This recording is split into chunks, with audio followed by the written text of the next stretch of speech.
Good morning, everybody. I made a new YouTube channel. I changed all the content off of this one and put it on the new one. The new one is a branded account, so I'm able to have a little bit more flexibility. Hopefully it'll grow really big, so I decided to do that early right now, because in the process of switching over to the new account, you lose all your content. I mean, you lose all your content, pretty much. I couldn't find a way to transfer the videos from this account to the other. So basically what I did is I took all the content I had on here and put it on the other one. So if you're curious or you still want to check it out, I tweaked the videos a little bit. Also, I've been working on thumbnails, how to make thumbnails pop. I'm still practicing with my editing. Still going on Instagram and like shouting out the page and trying to get followers to go to my YouTube page. I just posted another video last night. It's called How to Install Shiplap, or Installing Shiplap.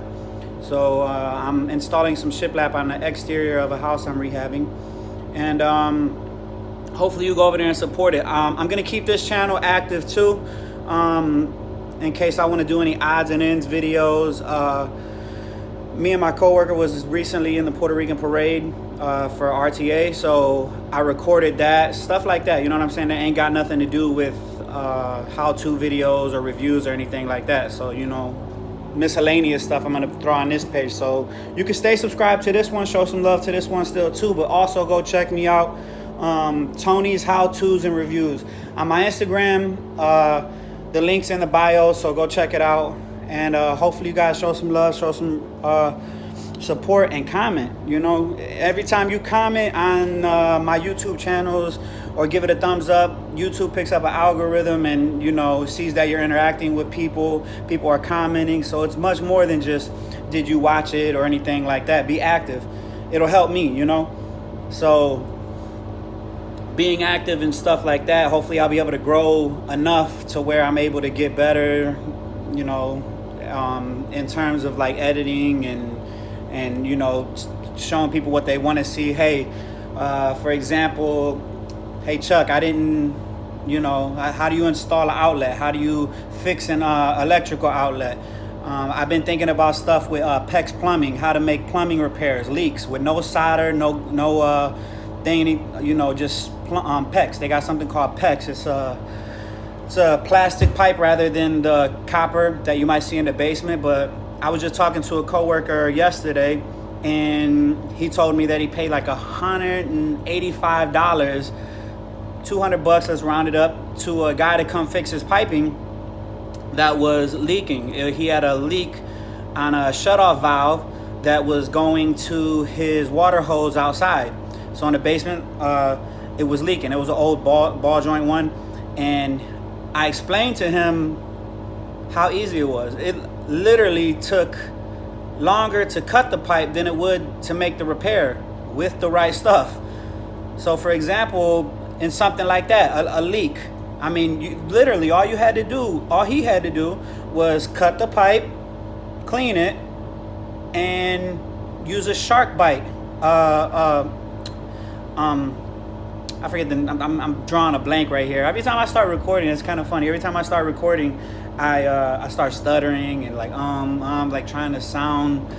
But I think that'll go away too with practice and, you know, being camera shy, stuff like that. I guess you're camera shy, I guess. But long story short, a shark bite fitting, and literally you just like I'm assuming he had 1/2-inch copper that was leaking.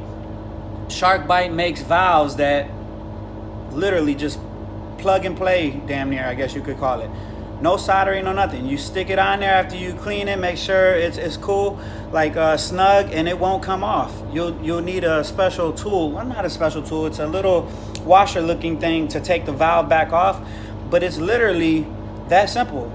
So he paid somebody $200 to come do 5 minutes worth of work, and the materials would have cost him 20 bucks.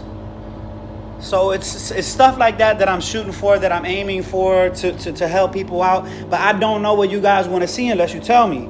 So check it out, Tony's How-Tos and Reviews.